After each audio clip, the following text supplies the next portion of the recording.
All right, Chiefs Kingdom preseason game number 1 is in the books. Let's talk about it. Touchdown! Kansas City! One of the greatest duos in the history of the National Football League. Patrick Mahomes to Travis Kelce on a push-fade comeback.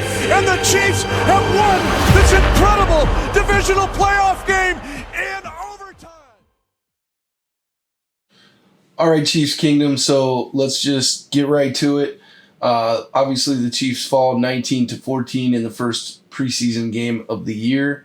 I am not at all concerned about that in any way, shape, or form. I do not pay attention to scores of preseason games. What I do pay attention to is how the starters did against their starters, and our starters won against their starters pretty easily. Let's start right out with the very first drive of the game. It was a 3-and-out for the Bears, ending with a sack from Chris Jones that looked very nice. Chris looked very explosive. I was very happy to see how quickly he went through the line and then pursued Justin Fields and brought him down. So that was exciting. Mahomes got hit, and I know there was a lot of people on some of the Facebook groups that were getting pretty negative about the offensive line and saying that, they didn't look that good. Sometimes I don't know what you guys are looking at on the offensive line. On that particular play where Mahomes got hit, as he released, he held the ball for 3 seconds. You're going to get hit. That's the way it is. That was good offensive line play. So calm down, take a deep breath. It's okay. You're not going to be able to let your quarterback stand back there for 4 and 5 seconds. That's very rare. Does it happen occasionally? Yeah. Will we see it some out of this offensive line? Yeah, because they're really good. But for the most part, in the National Football League, they want you to get the ball out of your hands in 2.5 seconds.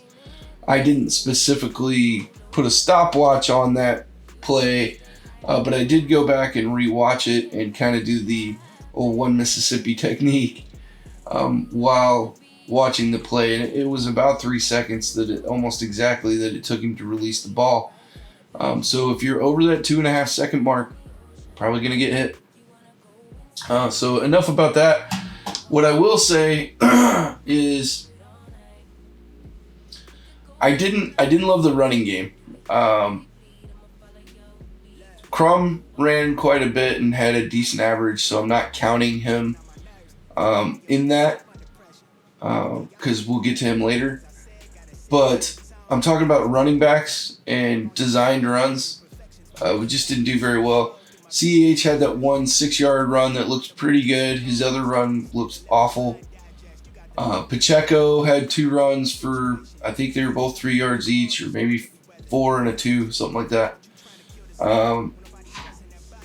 None of the running backs knocked me over. Gore, unfortunately, didn't look good today. I like Gore. I would like him to make the team. Right now, him and Rojo don't look great. Rojo, I'm not so certain anymore whether he's going to make the team. He could be a trade bait for a low pick. I wouldn't get your hopes up on what you're going to get out of Rojo in a trade. Excuse me. It would probably be something like a 7th round pick, maybe a 6th. Which is okay. I mean, if you're going to cut him anyway, that's a great return. Yeah, I mean, I wanted to see a little bit more out of Pacheco. Most guys only got 2 carries. Let me see if I can pull up real quick what the specific stats were. I don't have it up here, but yeah, I think when I was looking at the stats, it was most of the backs had 2, maybe 3 carries. I think Rojo might have got a few more than that, but he didn't do much with it. So, running game, disappointed, and I'm not necessarily putting that all on the running backs. The run blocking wasn't as good as I would expect. That Bears starting front 7 is actually pretty good, even though Roquan Smith wasn't in there, so it wasn't technically their starting 7 without him in there. But they are still good up front. So a little bit disappointed in the run blocking, but that's stuff we can build on. It's not anything to panic about. This is an offensive line that is prone to power running. They're good at that. So I would not be real concerned with the running game. It'll get under control. What I did like, and I think maybe let me know in the comments if you noticed it, I saw a lot more under center stuff, the old school I formation stuff, and actually I believe the first play from scrimmage for the offense was Spider 2Y Banana.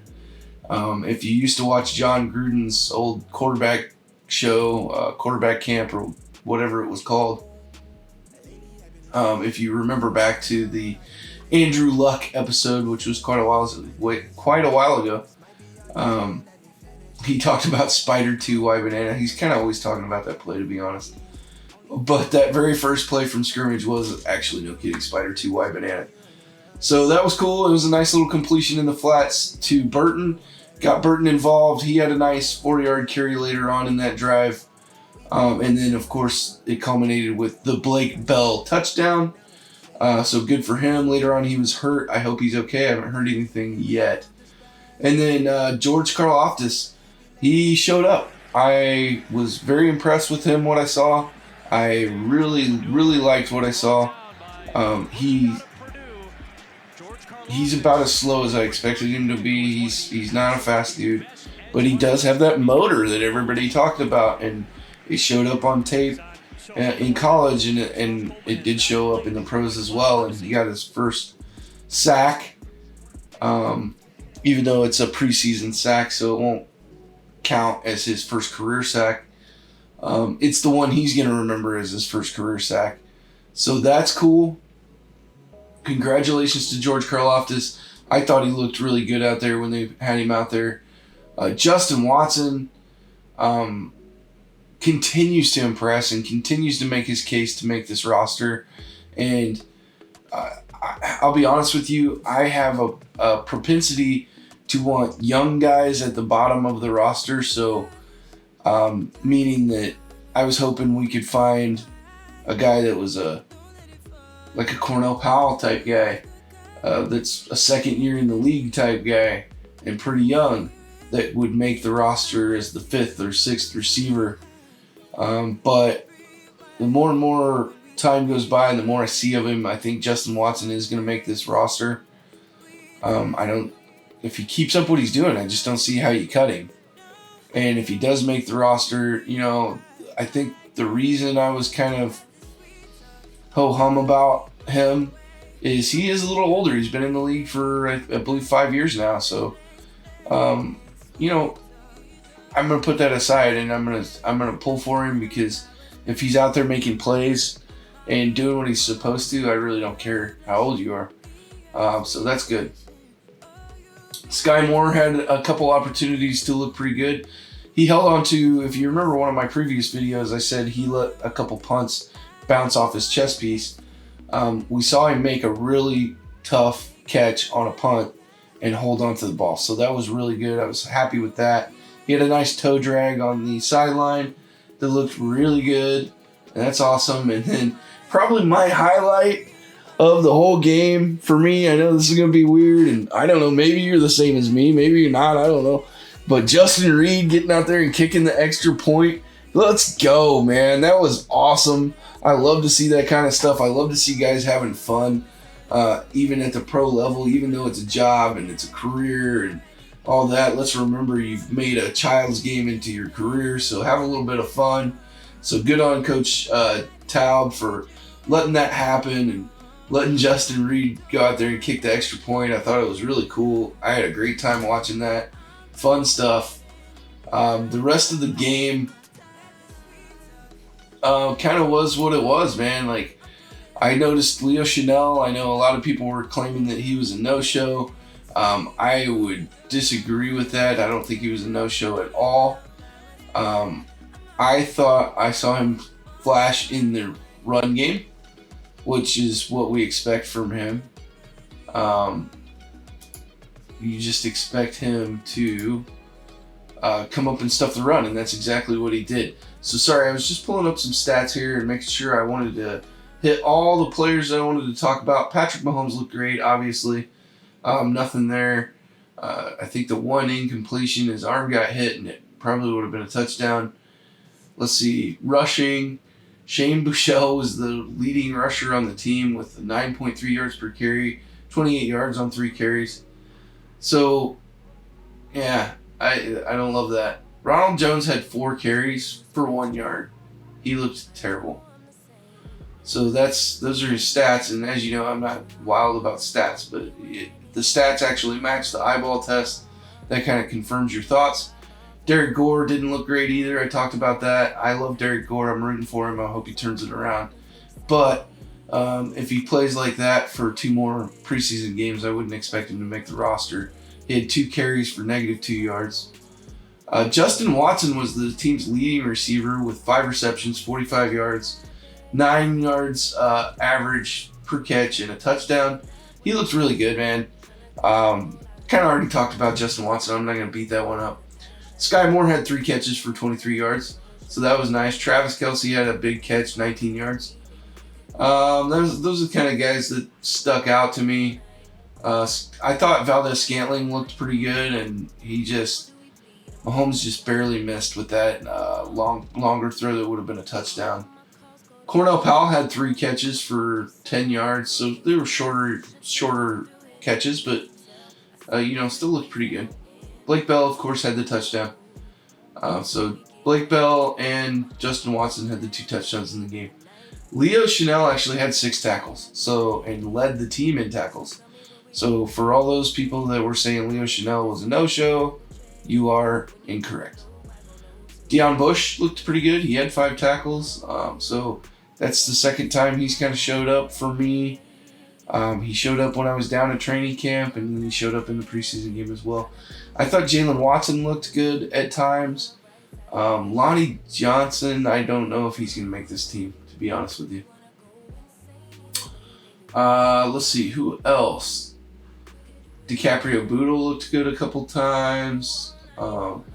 That big play in the first drive, the first offensive drive for the Bears, or the second offensive drive for the Bears it was, with the long completion down the field, was against L'Jarius Sneed, but he was in position, so I really wouldn't worry about that.